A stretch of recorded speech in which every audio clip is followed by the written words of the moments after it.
South India shopping mall, the wedding మంత్ర, సరికొత్త wedding collection, south India shopping mall.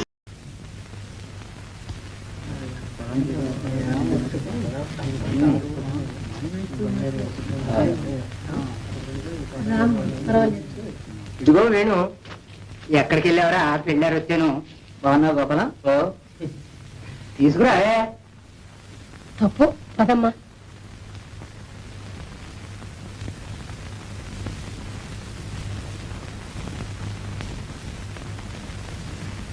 పోనీ అమ్మా, సిగ్గుపడుతోంది. అస్సది నీ దగ్గర దానికి సిగ్గేంటి వెంకట? అదే అంటాను. అయినా ఇప్పుడు ప్రత్యేకించి చూడాల్సిన పనే ఉంది. భారతి నేను ఎరగనా, మా గోపాలం ఎరగనా? ఎగ్గు ఎప్పటికేం లేని సంబంధం చూసేదేమిటి? కానివ్వండి. కానియడానికి ఏముంది? కట్నం సంగతి ఏదో తేల్చేయండి. కట్నాలు కానుకలు ఎందుకు వెంకటాద్రి మనలో మనకి? అమ్మమ్మమ్మమ్మ, అలా కాదు. కట్నం లేకపోతే అది కళ్యాణమే అనిపించుకోదు, ఉండి తీరాలి. కట్నాలు ఇచ్చే స్థితిలో ఉన్నామా అన్నయ్య? నువ్వు ఎరగంది ఏముంది కనుక. ఆ మాట నాకు చల్లమ్మా. పెళ్లి చేశామంటే కట్నం ఏ పార్టీ అని అడుగుతారు. కట్నం లేకపోతే ఎట్టా? ఎబ్బే, నువ్వు తప్పకుండా మా ఊరు బయట చూడాలి వేణు. 40-50 ఏళ్ళ వాళ్ళు కూడా ఎంత పట్టుదలగా వచ్చి చదువుకుంటున్నారు అనుకున్నావు. చాలా సరదాగా ఉంటుందిలే. అట్లాగే గోపాల్, తప్పకుండా వస్తాను. ఈ పని అయిపోయి అదిగో చెల్లాయ్.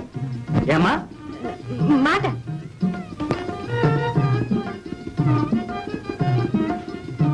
ఆ మాట ఏదో ఇట్లా వచ్చి చెప్పకూడదు.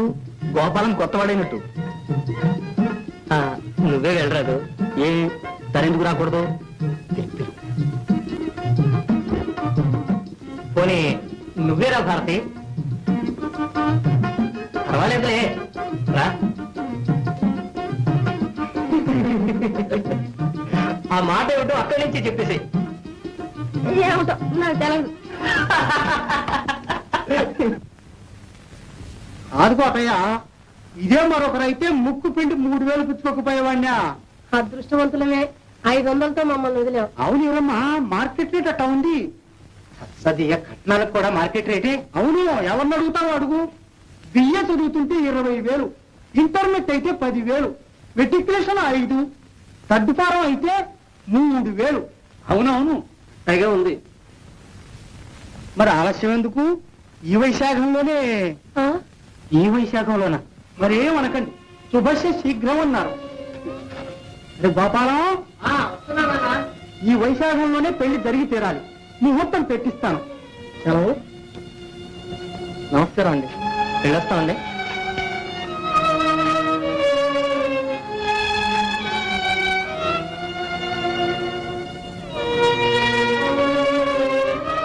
వెళ్ళొస్తావమ్మా. మంచిదమ్మా, వెళ్ళొస్తావమ్మా. వెళ్ళొస్తావమ్మా.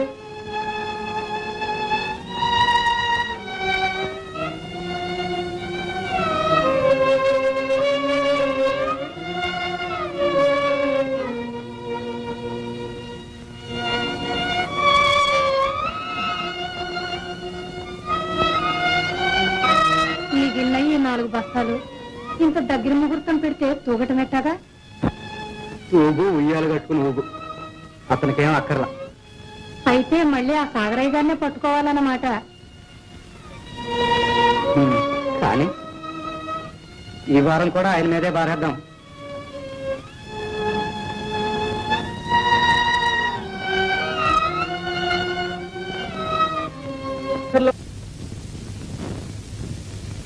మ్మ్. 500 కట్నం అడిగాడా? ఆశకు అంతు లేదంటారు. ఇదే సది. ఈ కట్నాలు వచ్చి కొంపలు ఆర్పేస్తున్నాయి. నిజం. నాకు పిల్లలు లేరు గాని ఉంటేనా కట్నం అన్నవాడిని గడప ఎక్కనిచ్చేవాడినా. చిత్తం. ఈ శుభకార్యం శుభకార్యం అవుతుందట గాని కూర్చో. చూడు కోటయ్య, పాత బకాయి ఈ 500 కలిస్తే తడిసి మోపెడవుతుంది. మరి దానికి ఏమైనా హామీ ఉండటం మంచిది కాదు. నా మాట కంటే నా బాబు, మాటలు మాటలాగే ఉంటాయా? ఇప్పుడు నీ కొడుకు పెద్దవాడయ్యాడు, వ్యవహారవేత్త కూడాను. ఆడి మోకం ఆడికేం తెలుసు. నా మాటకి ఎదురు చెప్పండి. అయితే ఒక పని చేయండి. మీరిద్దరూ కలిసి 2 ఏళ్లలోగా నా బాకీ తీర్మానం చేయలేకపోతే మీ ఇల్లు నాకు స్వాధీనం చేసేట్టు ఒక జాయింట్ తనఖా దస్తావేజు రాసి ఇవ్వండి. చాలా పెద్ద షరతులు పెడుతున్నారే. కాగితాల మీద పెట్టడమే కానీ ఇవన్నీ అమలు జరుపుతామనే. ఇదిగో నేను ఒక ఉపాయం కూడా చెప్తాను విను. పాపం పిల్లలు గలవాడివి. నువ్వు ఎప్పట్లాగా నా పొలం కౌలు చేసుకుంటూ మీ వేణు నా దగ్గర పాలేరుగా పెట్టావంటే 2 ఏళ్ళు ఎందుకు 1 ఏడాదిలోనే తీర్చేయగలవు. ఏమిటి ఆలోచనలో పడ్డావు? ఏమీ లేదు. ఆలోచించుకో. దీనికి ఇష్టపడితేనే డబ్బు తీసుకెళ్ళు, లేదా నీ ఇష్టం. సరే, అట్టాగే కానీ.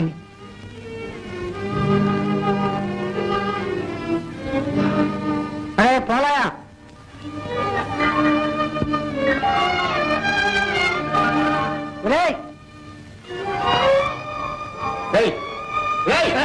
అయ్యగారు పిలుస్తున్నారా? నేను వీరి అబ్బాయి వేణు లేడు, అతన్ని పిలుచుకొని రా. ఎవరు? వేడా? నేను ఒరే కంచులు, నువ్వు పోయిరారా. చిత్తం బాబు. కొన్ని కరణాన్ని పిలుచుకొస్తావా? ఎవరు? కరణ సాంబయ్య గారిని రా. ఓ రైట్ గా. రంగారావు, దస్తావేజు ముసాయిదా చెప్తాను, ఇక్కడికి రా.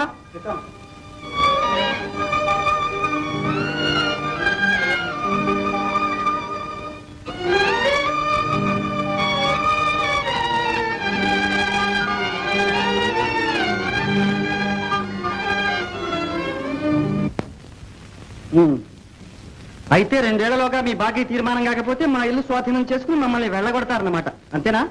అదే, అంత పని ఎందుకు జరుగుతుందో దానికి నేను ఒక ఉపాయం కూడా చెప్పాను. అదేగా, నేను మీ దగ్గర సాలుకి 15 బస్తాల జీతానికి పాలేరుతనం చేయాలి. అదంతా మీరు బాకీ కింద విరగొసుకుంటారు. అంతే అంతే. చూశారు, అరటి పండు వలచి చేతిలో పెట్టినట్టుగా చెప్పేసేశాడు. అనగా పెద్ద సాగదీశావు. అనగా అంట అనగా నీలాంటి పక్కతాళం కావాలని చేరదీసాక సాగర ఊళ్ళో వాడు కొంపలు తీసేది. చేజిక్కిన బక్కలైతే అందరినీ పీల్చి పిప్పి చేయడమేగా మీ పని. కష్టాల్లో ఆదుకుంటారు, మీ దగ్గరికి వస్తే కత్తి పనులు ఇరికించాలని చూస్తారు.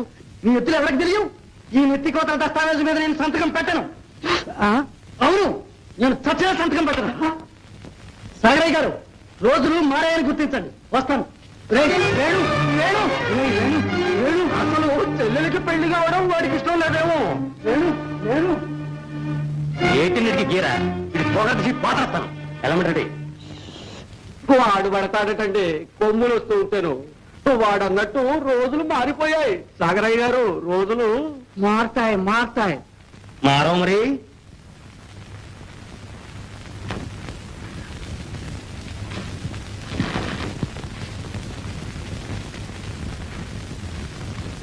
మన ఇల్లు ఉంటే కదమ్మా, ఈ ఇంట్లో ఉన్న మనుషులు కూడా తన స్వాధీనం చేసుకోవాలని చూస్తున్నాడు. నువ్వు నేను తప్పితే ఆయనకి ఊళ్ళో మనుషులే దొరకరు. దొరుకుతారు. దొరికిన వాళ్ళందరినీ ఇదే పని చేస్తాడు. ఇద్దరు దాకా నాన్న పెద్ద అప్పుడు ఇచ్చినవాడు ఇవాళ ఇద్దరిని ఎందుకు ఇరికించాలనుకున్నాడు? నువ్వు పెద్ద ప్రయోజకుడు అయ్యావు కదా అని. ఎంత పోతే మంచం అంతా కంతలే. ఏం చేస్తావు నాయన, రోజులు ఇట్లా మండిపోతున్నాయి. ఇవాళ మనకి అవసరం వచ్చింది. అందుకని ఏ షరతుకైనా తలకి నన్ను బానిసగా ఉండమంటావమ్మా? అంతకంటే నా సాగరయ్య గొడసావితో ఒక ఎద్దులాగా గట్టిపారేయకూడదు. అన్ని అవసరాలు తీరుతాయి. ఏడుపులన్నీ ఏడవకపోతే చెల్లెలు పెళ్లి చేయడం ఇష్టం లేదని ఏడవలేదు. ఏంటన్నా నువ్వు అన్నది? కాకపోతే నువ్వు చేసిన దానికి అర్థం ఏంట్రా? నాకు ఇష్టం లేదు మాత్రం. ఇంకేంట్రా?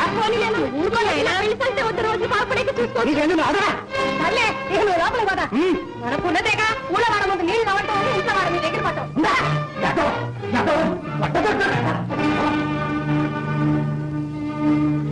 చూసావమ్మా ఎంత మాట అన్నాడు? ఊరుకోలేయా, ఊరుకో. నాన్న కోపం నీకు తెలియదా? నీ పెళ్లి నీ వద్దంటాను కల్లో అన్నా. ఊరుకోలేయా, అదే మనసులో పెట్టుకుంటావేంటి? లేదు.